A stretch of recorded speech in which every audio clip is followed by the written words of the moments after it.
I'm Clay Moffat. Welcome to Moffat on Money.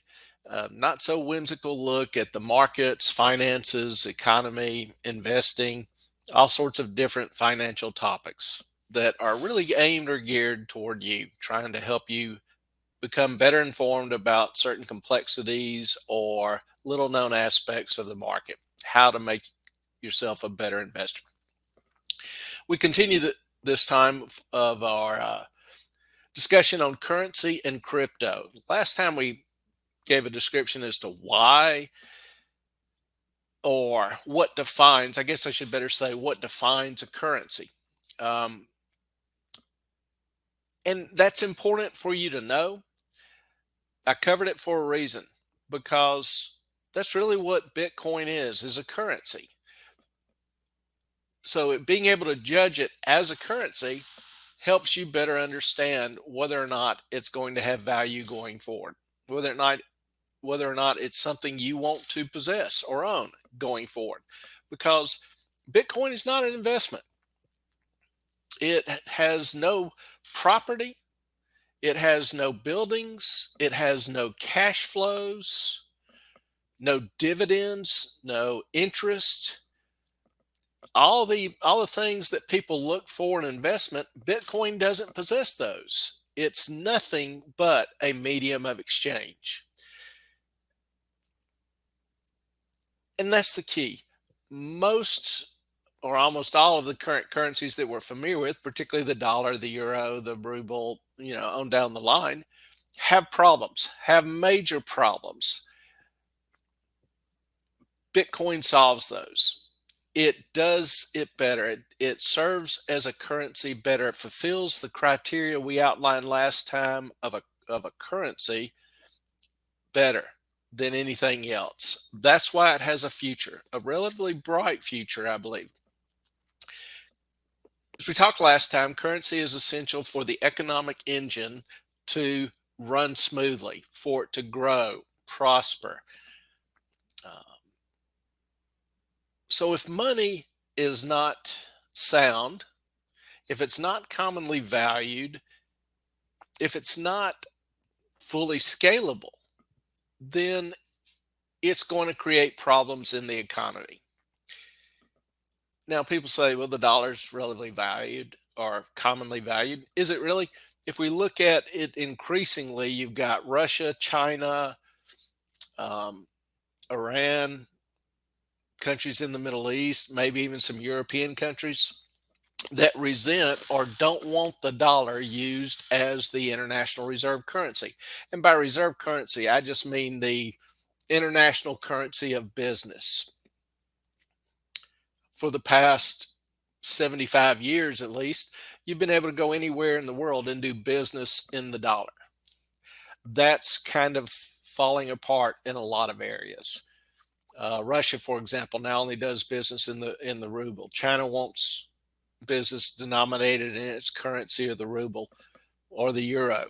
Uh, Venezuela wants anything but the dollar. Saudi Arabia will root for whoever's the strongest. Traditionally, it and some of the other Middle East oil countries have supported the dollar as the currency of trade for oil, but that's kind of weakening with our political instability and weakness. Is it sound? Are those currencies sound? All of them are losing including the dollar, are losing a significant portion of their value every month, every year.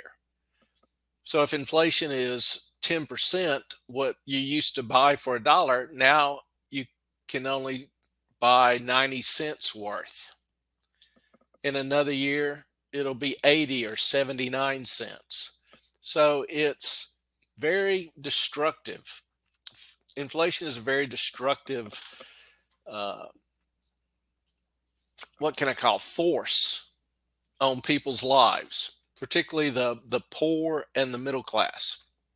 Um, if we look at the U.S. in particular, real wages have declined in 16 of the last 18 quarters. Now, real wages, that's just inflation adjusted wages. So if I look and, say I'm making a dollar and I get a 3% increase, but inflation is 10%. Well, what I end up with net net is 93 cents, whereas last year I had a dollar. And a lot of people aren't getting raises. So inflation is just absolutely attacking their lifestyle, their ability to save, their ability to buy food. I just saw where 4 out of 10 Americans are having to reduce their food purchases.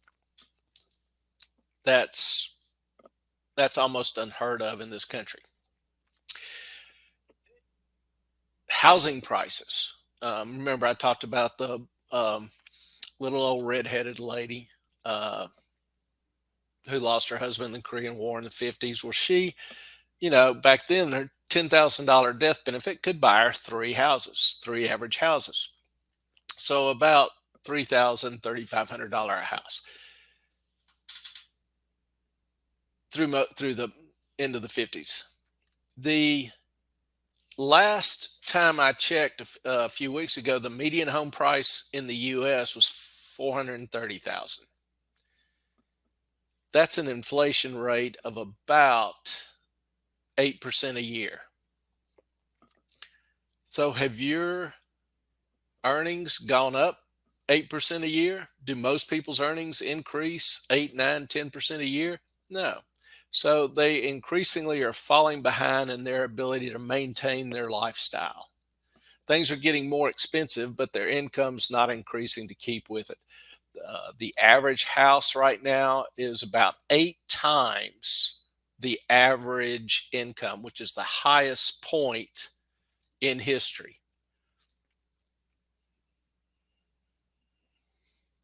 Going to show you a graph here that demonstrates historically what's going on. This is courtesy of long-term trends. You can look it up. But here over the past 50 years, you see that the proportionality of housing prices to income hovers somewhere around 4 to 5. Okay, it fluctuates from year to year, but it's relatively steady. Then you had the subprime crisis. Now, that and maybe that would be a good topic for future discussions if y'all are interested. But here you see the ratio, the income ratio going up to 5, 6, peaking out at about 7. And then you had the collapse in housing prices and jobs and income afterwards. But it drops down to about 4.7, around 5, which is kind of within a little on the high end, but within its historical norms. And then you see the COVID drop. And then what has happened since then? You've seen housing prices just absolutely soar as people, during the COVID crisis and after are relocating and moving and driving up housing prices. Where right now the ratio stands at 8 times income, a little over 8 times income, a historical high. Even commodities are becoming more expensive. Groceries. I just saw this article in Bloomberg the other day. Bread at $10 a loaf. Now, this is not your, white bread you buy bagged up at the store, but custom loaves where you go in a little bakery or deli and they have, fresh bake, handmade bread, $10 a loaf. It just is. And if you've bought meat or most anything else at the grocery store, you know that the prices are soaring. Dollar has problems. Bottom line, dollar has problems. And Bitcoin is the solution. Remember, talked about how sound money is a prerequisite for a strong, vibrant economy, a prospering society. Well, if we look in our society today, even in this country, crime's rising. People are getting more bitter, angry, arguing. Around the world, we're seeing riots due to inflation. Peru, Argentina. Argentina's having about 70% a year inflation, and it's probably going to rise maybe to 90% by the end of the year. Their currency's collapsing. Um, you've got Sri Lanka. A lot of nations are having, India possibly is having increased financial issues due to inflation. So it increases turmoil, largely due to the failure of the money, the soft money, and every government printing more and more of it to cover their excessive spending, whether it wants to make, whether they want to buy votes or um, achieve their glorious goals or whatever. It makes the money unstable, the economy unstable, society unstable. It destroys hope in the future. So, that's why we're seeing 4 out of 10 Americans having trouble buying food. And if that won't make you lose hope or get frustrated or angry, what will? Um, Inflation, bad money, increases chaos, increases lawlessness, causes people to lose respect or concern for others. Money at its very root, in your heart of hearts, money, and particularly how you handle it, is a moral issue. So if you fix the money, you can help fix the society.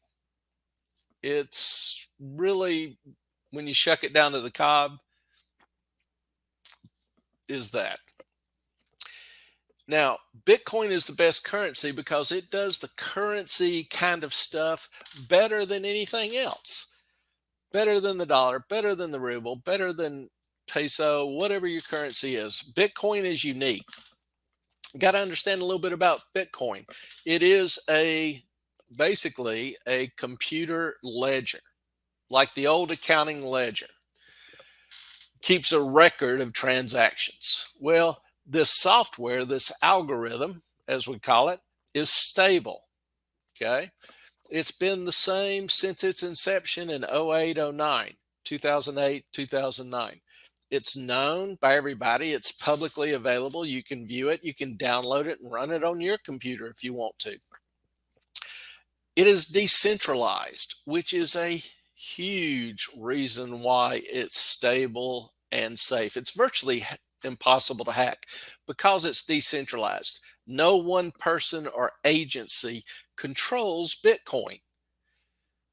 It runs on over 1 million computers around the world, everybody running this same little program. And this program, what it does, it basically keeps track of all the transactions.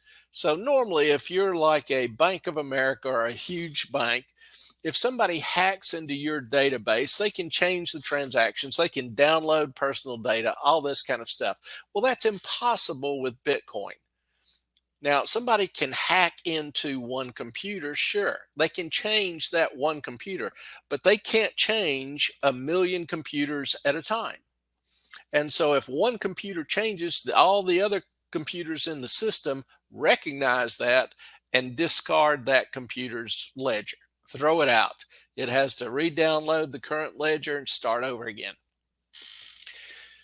So that's why it's virtually unhackable. People can't adjust it or move Bitcoins around to steal from others.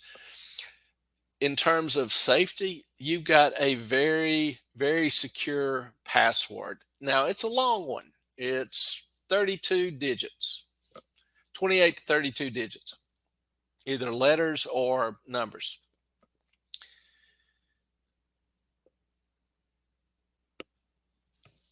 And when you enter into a transaction, you input that, but then a separate number is generated by the system. It goes through literally 5 different levels of encryption. So the system is able to know where the money goes, but whoever you're doing business with or sees the account doesn't. So it's a very, very secure and safe system. Unless somebody steals your code, they're not going to steal your Bitcoin. That's it. The supply of Bitcoin is limited and controlled. The algorithm controls the supply. It's not a matter of anybody's whimsy or a programmer trying to increase it. It releases Bitcoin on a very fixed schedule to where there will be 21 million released by the year 2140. And that's all. That's all there will ever be. No government can manipulate it. No person can change it. There's no supply that can be increased to fund excessive spending or borrowing or to buy votes or conduct useless wars or whatever your main thing is as far as, governments abusing currency. It's sound. If you look at it, the 4-year average, now people will say, Bitcoin is risky. And if we look at these chart, it shows the price fluctuation and you'll see it peaks and then it drops. It goes along for a little while about the same price, then it increases in value, peaks and then drops, sometimes suddenly.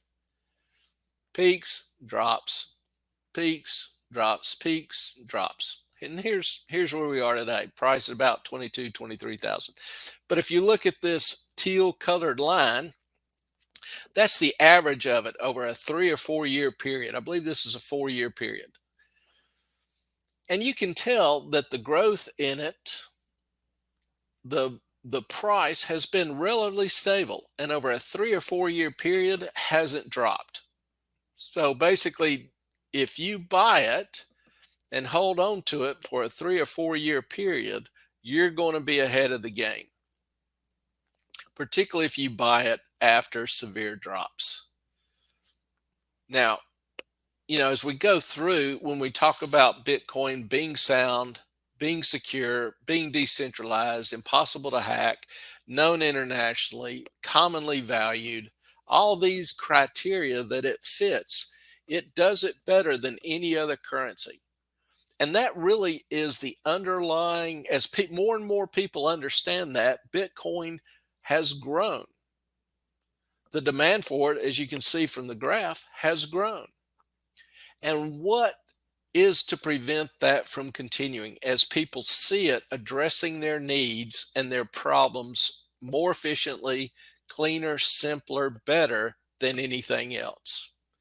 That's why more and more people will migrate to it over the next 5 years, the next 10 years, the next 20 years. Bitcoin holds its value over time. It fluctuates sometimes violently in the short term, but it's still a relatively new technology.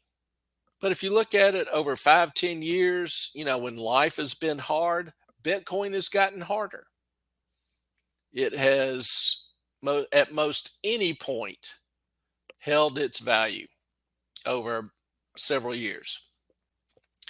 Now, if we look at the current drop on this side of the graph, you can tell it's went from 66 down to 20, 19, whatever. And this is a temporary and unusual phenomenon for Bitcoin, not the drop so much, but the reasons for it. Bitcoin is getting so widely accepted that there have been funds, mutual funds, let's call it, ETFs, futures, all sorts of products created based off of Bitcoin. And a lot of these people running these funds used leverage or use Bitcoin as collateral for leverage. Now, in the market, when we talk about leverage, you're basically borrowing money to buy stocks, okay? Or even to sell stocks. So it can go either way. But when the market started dropping, a lot of these people who own stocks borrowed to buy them. The lender was basically calling the loan saying, we need cash. You need to put up more cash. So the quickest and easiest thing they could do was sell Bitcoin. And so that was behind a lot of the drop, was this leveraging, deleveraging going on in the market. And that impacted Bitcoin greatly. That's a temporary phenomenon. It doesn't mean these people have given up on the utility of Bitcoin or the fact that it's a better fit to do currency exchanges with than any other currency. So it's kind of a temporary phenomenon. Another reason to buy it is politicians hate it. They can't control it. If that doesn't speak well of it, I don't know what else does. If you travel internationally or do international business, Bitcoin is better. It's superior.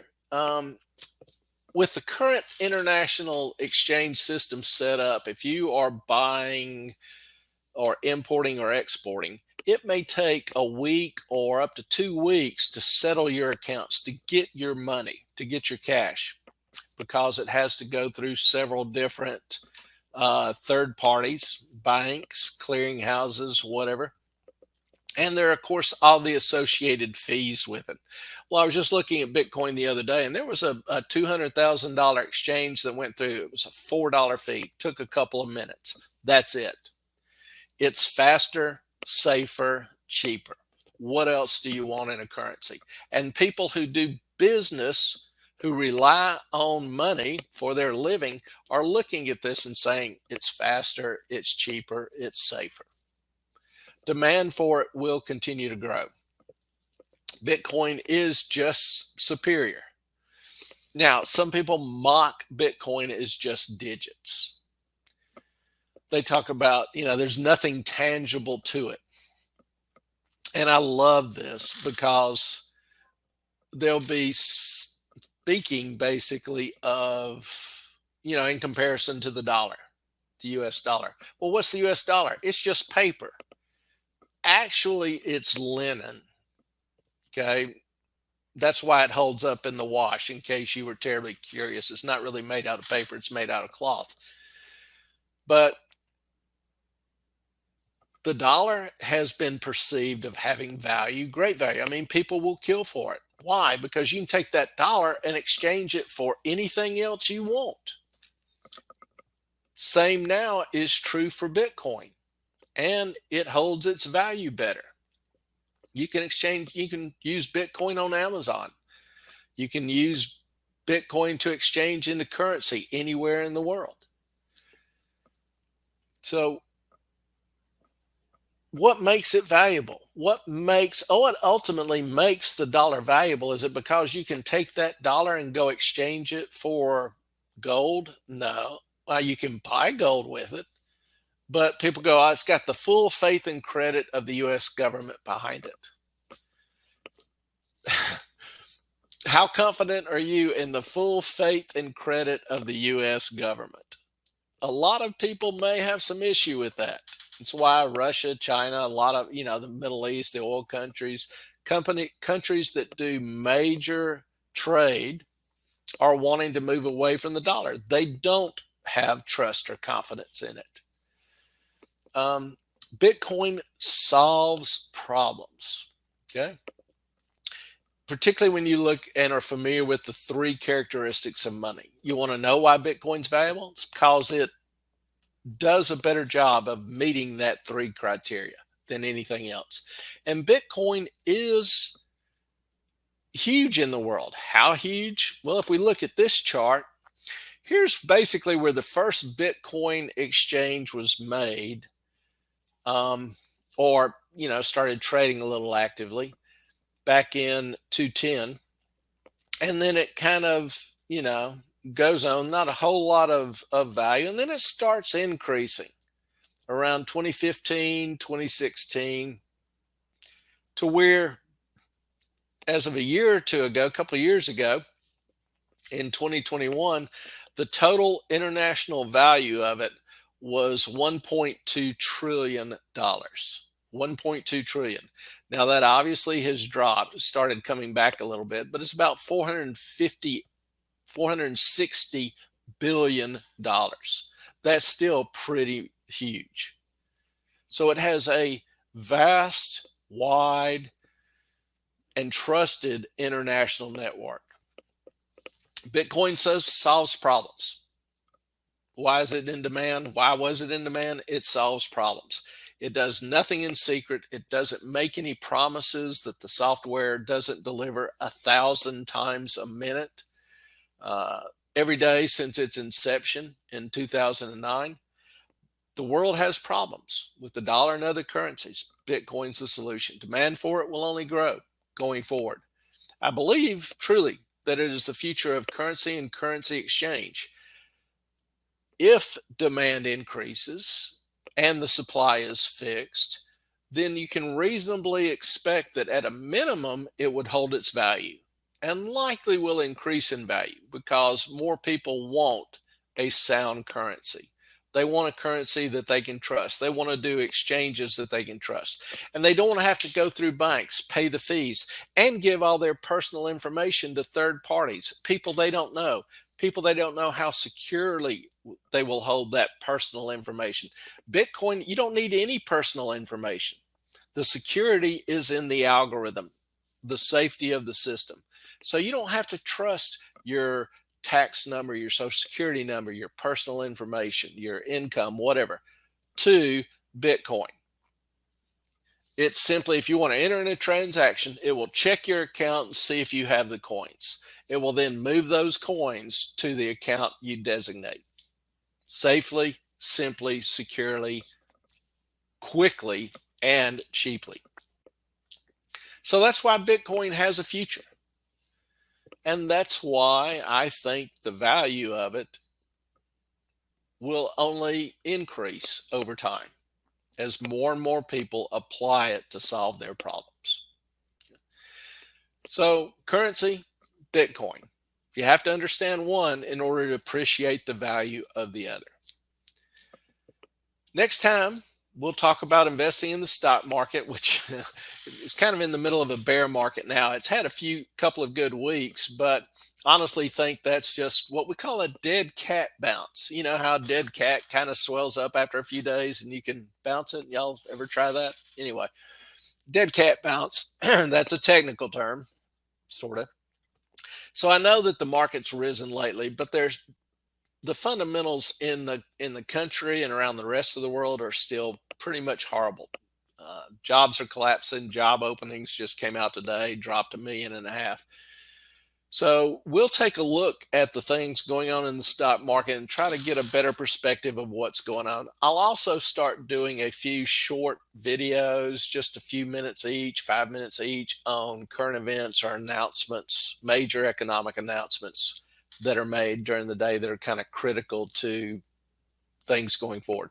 So tune into my next videos. Hit the like and subscribe button if you will. Turn on the notifications, whatever, do all those YouTube-y kind of things. And, if you've got some ideas or something you're interested in, or if I say something that doesn't make sense, feel free to comment or DM me on Twitter. The Twitter account is Moffat on Money. My time is up. I appreciate you and appreciate yours. Thank you.